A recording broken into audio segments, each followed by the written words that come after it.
BJP Congress మధ్య Gaddar war. Naxals భావజాలం ఉన్న గద్దర్కు పద్మ అవార్డు ఎందుకు ఇవ్వాలి? కేంద్ర మంత్రి బండి సంజయ్. 100 మంది బీజేపీ కార్యకర్తలను ఆయన పొట్టన పెట్టుకున్నారని వ్యాఖ్య. బండి సంజయ్ కామెంట్లపై కాంగ్రెస్ నేతల మండిపాటు. గద్దర్ను ఆలింగనం చేసుకున్నప్పుడు భావజాలం ఏమైంది? PCC chief Mahesh Goud. బండి సంజయ్ ఏడుపు గద్దర్ పైనో ఈటల పైనో అర్థమైతలేదని విప్ ఆది శ్రీనివాస్. ఆ కామెంట్లు రాష్ట్రపతిని ప్రధాన్ని అవమానించడమే అని చెప్పి ఎంపీ చామల. ఇక గద్దర్ను పొగుడుతూ మోడీ రాసిన లేఖను బయటపెట్టిన సామా రామ్మోహన్ రెడ్డి.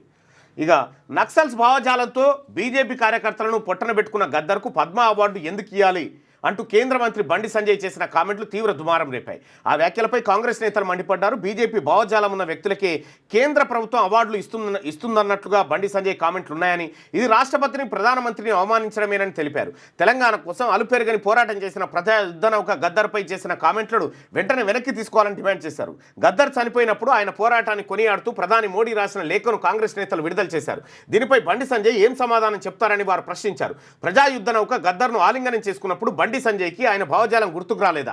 ఆర్ఎస్ఎస్ బీజేపీ భావజాలం ఉన్న వాళ్ళకే పద్మ అవార్డులు ఇవ్వాలని రాజ్యాంగంలో ఉందా అని సంజయ్ని పీసీ చీఫ్ మహేష్ కుమార్ గౌడ్ నిలదీశారు. మాజీ మావోయిస్టు ఈటలను పార్టీలో చేర్చుకొని ఎంపీ టికెట్ ఇచ్చింది బీజేపీ అని, అలాంటి పార్టీకి చెందిన సంజయ్ గద్దర్ విషయంలో మరోలా మాట్లాడడం ఏంటని ప్రభుత్వ ఆది శ్రీనివాస్ ప్రశ్నించారు. ఇక్కడ పద్మ అవార్డు ఏది పద్మశ్రీ అవార్డులకు సంబంధించిన పద్మభూషణ్ ఇక్కడ పద్మశ్రీ అవార్డులు కూడా ఎంపిక కూడా వివాదంగా మారుతున్నటువంటి పరిస్థితి. ఎందుకు మారుతూ ఉంది? సో ఇక్కడ బండి సంజయ్ గారు చేసినటువంటి వ్యాఖ్యలు ఏవైతే ఉన్నాయో ఏది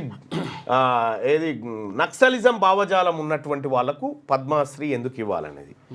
సో నక్సలేట్లను దేశభక్తులు అని ఎన్టీ రామారావు గారు చెప్పారు.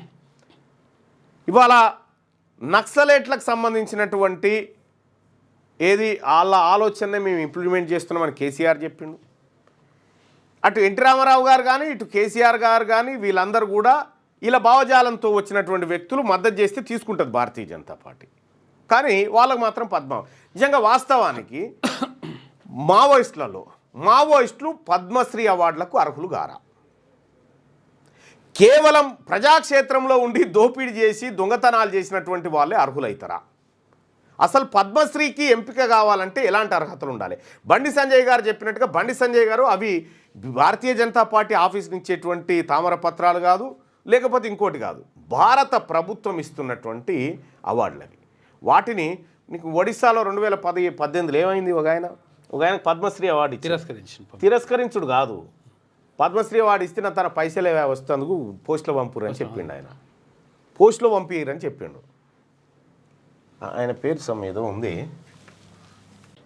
ఈయన నా కాడ పైసలు లేవు, పోస్టులో పంపిరే, అదేందో ఇస్తా అంటారట, అది పోస్టులో పంపిరే అని చెప్తా ఉన్నారు. అంటే ఇటువంటి వివిధ రంగాల్లో కృషి చేసినటువంటి వాళ్లకు పద్మశ్రీ అవార్డులు ఇవ్వాల్సి ఉంటుంది. వాస్తవానికి కూడా గద్దరు నక్సలైట్ ఎన్నడూ కాదు. తెలవాల్సిన విషయం ఏంటంటే గద్దర్ నక్సలైట్ కాదు. కొన్నాళ్ల పాటు యూజీలో ఎందుకు ఉండాల్సి వచ్చిందంటే ఫాసిస్టు ప్రభుత్వాల నుంచి రక్షణ పొందడానికి ఉండాల్సినటువంటి గద్దర్ ఇప్పుడు కాదు. గద్దర్ ఎప్పుడు నక్సలైట్గా ఉన్నాడు చెప్పురి? అసలు గద్దర్ నక్సలైట్ కాదు.